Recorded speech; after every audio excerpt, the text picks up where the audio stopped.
আসসালামু আলাইকুম রহমতুল্লাহ। তো আমি আজকে কি পরিচর্যা করলে যে হাঁসে ভালো ডিম পারে, অধিক পরিমাণ ডিম পারে বা তাড়াতাড়ি ডিমে আসে, এবং যে হাঁসের কি মেডিসিন ভিটামিন দিতে হয় সেই বিষয়ে আলাপ করব।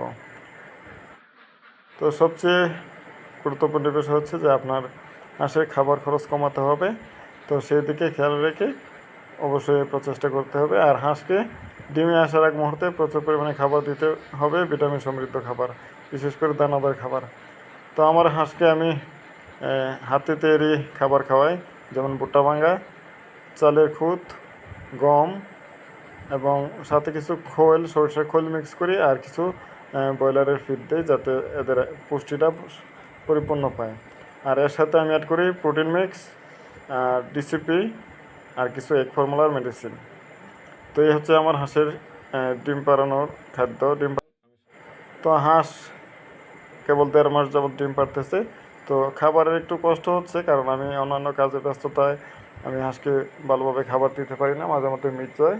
সেই জন্য ডিমের সাইজটা এখনও পরিপূর্ণ বড় হইতেছে না। তো এখন মাঝারি সাইজের আছে, আশা করছি আরেকটু বড় হবে। তো খাবার খরচ বাঁচানোর জন্য আমি মাঝে মধ্যে কচুরিপনা, যে ফেনা দাম, সেগুলো এনে দেই। এরা স্বাচ্ছন্দ্য দেখায়। আর গত 2 সপ্তাহ যাবৎ শামুক দিতেছি। তো মার্শাল্লাহ, শামুক দেওয়ার পরে দেখতেছি যে আমার হাঁসের যে ডিমের প্রোডাকশনটা অনেকাংশেই বাড়তেছে। তো সেই দিকে বিবেচনা করে আমি আবারও আজকে শামুক দিয়েছিলাম। তো দেখি আর পরবর্তী রেজাল্ট কেমন হয়।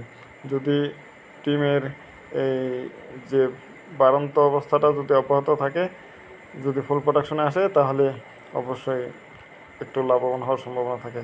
কারণ একটা ডিম পাড়ানো হাঁসকে এখন খাবারের জিনিসের যে দাম, এতে যদি ফুল প্রোডাকশন না আসে তাহলে পোষাবে না।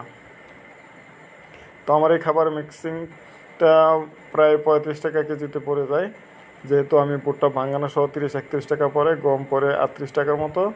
তো সেই হিসেবে অন্যান্য মেডিসিন মিলে তো 35-36 এর মধ্যে পড়ে কেজি হিসাবে। আর আমি হাঁসকে রেগুলারলি একটার পর একটা শিডিউল করে, যে রাতে খাবারের পানির সাথে মাঝে মধ্যে ক্যালসিয়াম দিই, ভিটামিন এডি দিই, জিঙ্ক দিই। আর যদি কোনো সমস্যা দেখি, তার লক্ষণ অনুযায়ী মেডিসিন দিয়ে থাকি। বিশেষ করে ঠান্ডা মান্ডা থাকলে ফার্স্ট বেড অথবা রেনামাইসিন দিয়ে থাকি।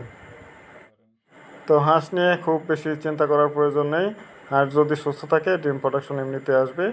তবে পরিচর্যার কোনো বিকল্প নেই। অবশ্যই ভালো পরিচর্যায় ভালো ফলন পাওয়া যাবে। তো সকলেই ভালো থাকবেন। আল্লাহ হাফেজ।